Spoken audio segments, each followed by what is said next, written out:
Bismillahirrahmanirrahim. Assalamualaikum warahmatullahi wabarakatuh. Hadirin wal hadirat yang dimuliakan Allah Subhanahu wa taala.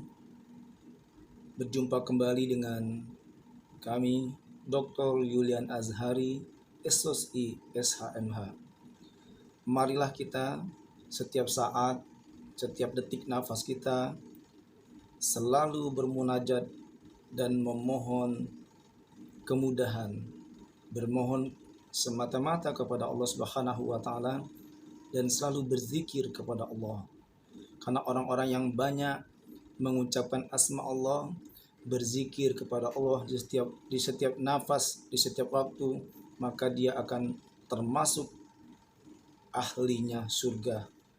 Termasuk ahlinya surga Allah Subhanahu wa taala.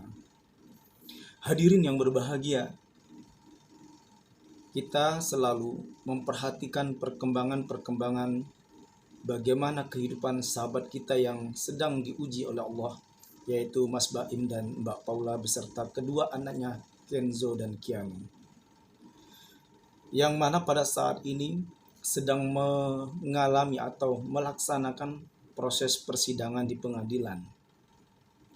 Proses di persidangan di pengadilan ini adalah merupakan suatu proses untuk mencari keadilan, equality before the law, bahwa persamaan semuanya di mata hukum. Jadi kita semua sama di mata hukum, dan sekaligus di hadapan Allah, di hadapan Tuhan kita juga sama di hadapan Allah. Asas tadi ya. Jadi semua bisa untuk mencari keadilan, mencari kebenaran.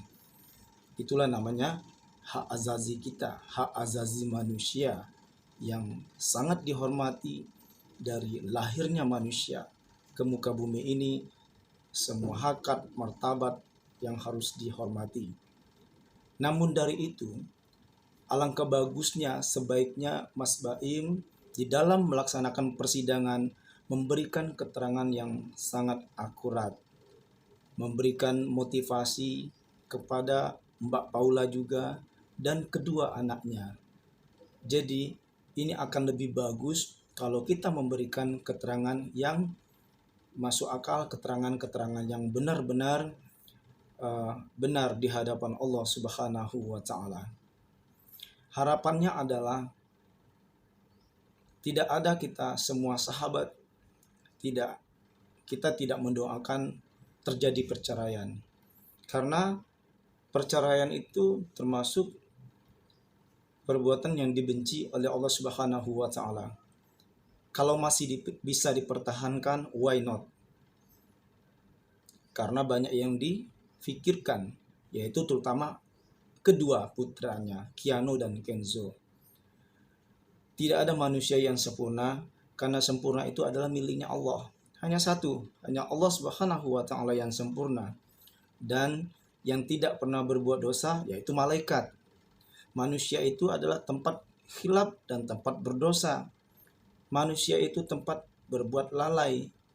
Jadi alangkah bagusnya untuk saling mengintrospeksi diri, untuk saling mengklarifikasi diri bahwa tidak ada manusia yang sempurna kecuali Allah Subhanahu wa taala dan malaikat, karena malaikat tidak makan, tidak minum. Jadi malaikat itu tidak berbuat dosa. Memang diciptakan oleh Allah Subhanahu wa taala seperti itu.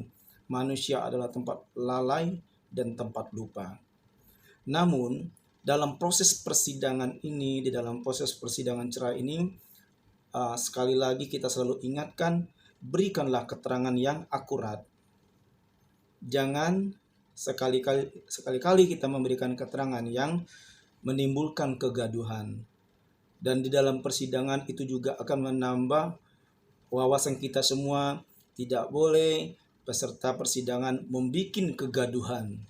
Sudah serahkan kepada aparat penegak hukum, kepada hakim dalam hal ini, agar kita benar-benar menjalani proses persidangan yaitu dengan tenang, dengan sopan santun, tidak usah mencari suatu pamor atau mencari sensasi yang berlebihan. Ikutin saja prosedur hukum yang berlaku. Karena nilai etika, sopan santun, pekerti itu akan menambah penilaian yang baik di mata hakim. Karena dalam persidangan ini pasti hakim itu akan menilai bagaimana keterangan yang jelas, keterangan yang diberikan dengan sopan, dan etika di dalam persidangan itu ada etika sopan santun, dan itu sangat mendukung yaitu perjalanan persidangan. Seandainya ada klien ya yang membuat gaduh persidangan, maka akan menambah poin buruk yaitu dalam penilaian hakim selama persidangan. Jadi idealnya Mas Baim itu harus hati-hati, tidak boleh membuat kegaduhan di dalam persidangan. Adapun untuk memberikan penjelasan, sampaikanlah dengan bijaksana. Ud'u ila sabil rabbil hikmah.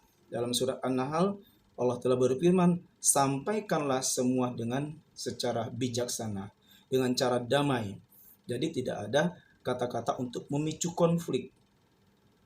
Karena orang-orang yang memicu konflik selalu membuat konflik di tengah masyarakat atau di tengah persidangan, di tengah musyawarah. Itu adalah ciri khas orang-orang yang tidak beriman di hadapan Allah Subhanahu wa taala. Dan calon orang-orang penghuni neraka yang memberikan keterangan palsu atau memberikan memberikan kegaduhan, memicu konflik. Karena Allah telah berfirman, wa'tasimu bihablillahi jami'an wa la tafarraqu, dan berpegang teguhlah kamu kepada tali agama Allah, janganlah kamu bertikai. Nah, kalau kita membuat kegaduhan, maka kita akan menjadi seseorang yang membuat konflik. Nah, ini di dalam ajaran agama kita, orang-orang yang membuat konflik itu adalah orang-orang yang tidak beriman. Di dalam Al-Quran jelas sudah diatur, itu adalah orang-orang yang calon penghuni neraka, orang-orang yang selalu membuat kegaduhan. Maka dari itu, tetaplah bersabar. Innallaha ma'as sabirin, sesungguhnya Allah beserta orang-orang yang sabar. Sabarlah kita semua. Apalagi Mas Baim, fikirkanlah kedua putra yang sangat luar biasa istimewa, Mas Kiano dan Kenzo. Rawatlah baik-baik, juga Mbak Paula, diberikanlah kesempatan. Juga para masyarakat semua, sahabat-sahabat Mbak Paula masih merindukan, belum jarang melihat Mbak Paula itu hadir bersama kedua putranya. Nah, dalam hal ini suatu kekurangan Mas Baim. Rapatkanlah apapun yang terjadi, walaupun proses perceraian, tetapi ibunya Mbak Paula segeralah dipertemukan setiap saat, setiap hari kepada Ananda Kiano dan Kenzo. Itu akan menjadi lebih baik. Semoga seperti ini. Jadi persidangan jalan, tetapi dia selalu bersama ibunya yang tercinta, yaitu Mbak Paula. Kalau ini dilakukan, akan nggak ada masalah walaupun prosesnya berjalan, tetapi kedua anak ini tidak kehilangan kasih sayang ibunya, yaitu Mbak Paula. Ingat, jangan terlena dan jangan sampai menjadi orang-orang yang murka di hadapan Allah Subhanahu wa taala, yaitu memisahkan kedua anak dengan ibunya. Karena pada saat urgen, pada saat krusial, pada posisi sekarang ini, proses dalam persidangan sibuk, tetapi jangan sampai anak tidak bertemu ibunya. Ini sangat fatal sekali. Berikanlah kesempatan dia selalu dalam pelukannya ibunya, Mbak Paula ini, sehingga nanti perjalanan sidang jalan, tetapi anak ini tetap bahagia seperti itu. Si anak tetap bahagia dan tidak ada kendala. Nah, cobalah dimengerti, Mas Baim Wong, segera berikan kesempatan setiap waktu, setiap menit Mbak Paula untuk selalu bersama kedua anaknya, apapun yang terjadi. Nah, ini akan terjadi profesional yang bagus. Jadi tidak ada misalnya menghalang-halangi atau memberikan informasi Mbak Paula begini, begono dan begitu, sehingga anaknya seperti akan membenci ibunya. Nah, itu tidak bagus. berikanlah informasi-informasi positif kepada istri dalam hal ini Mbak Paula, dan memberikanlah informasi-informasi positif kepada kedua putra Mas Kiano dan Kenzo untuk selalu menyayangi ibunya Mbak Paula. Nah, ini akan lebih mulia. Persidangan jalan, kedua anak tidak kehilangan kasih sayang ibunya yang tercinta, kasih sayang bapaknya yang tercinta.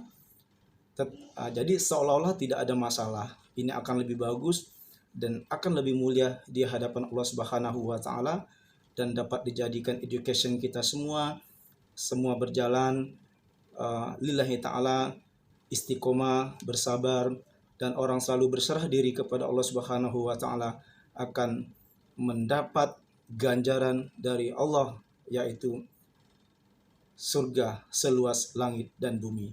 Apabila kita dapat menyelesaikan konflik yang ada di hadapan kita, yang terjadi pada diri kita, dapat kita lalui, dapat kita selesaikan dengan maksimal, yaitu berdasarkan hukum Allah, syariat Allah, maka kita akan mendapatkan surga yang seluas langit dan bumi apabila kita dapat menyelesaikan permasalahan kita atas ridho Allah Subhanahu wa taala, apapun permasalahannya. Barakallah, jangan lupa selalu subscribe channel YouTube kami, komen dan like dan bantu share. Mohon maaf apabila ada kekurangan dan kejanggalan. Semoga Mas Baim dan Mbak Paula dan kedua anaknya sehat semua, dapat menyelesaikan semua permasalahan ini dengan baik. Barakallah, sehat dan salam sukses selalu buat kita semua. Wallahul muwaffiq ila aqwamit thoriq. Wassalamualaikum warahmatullahi wabarakatuh.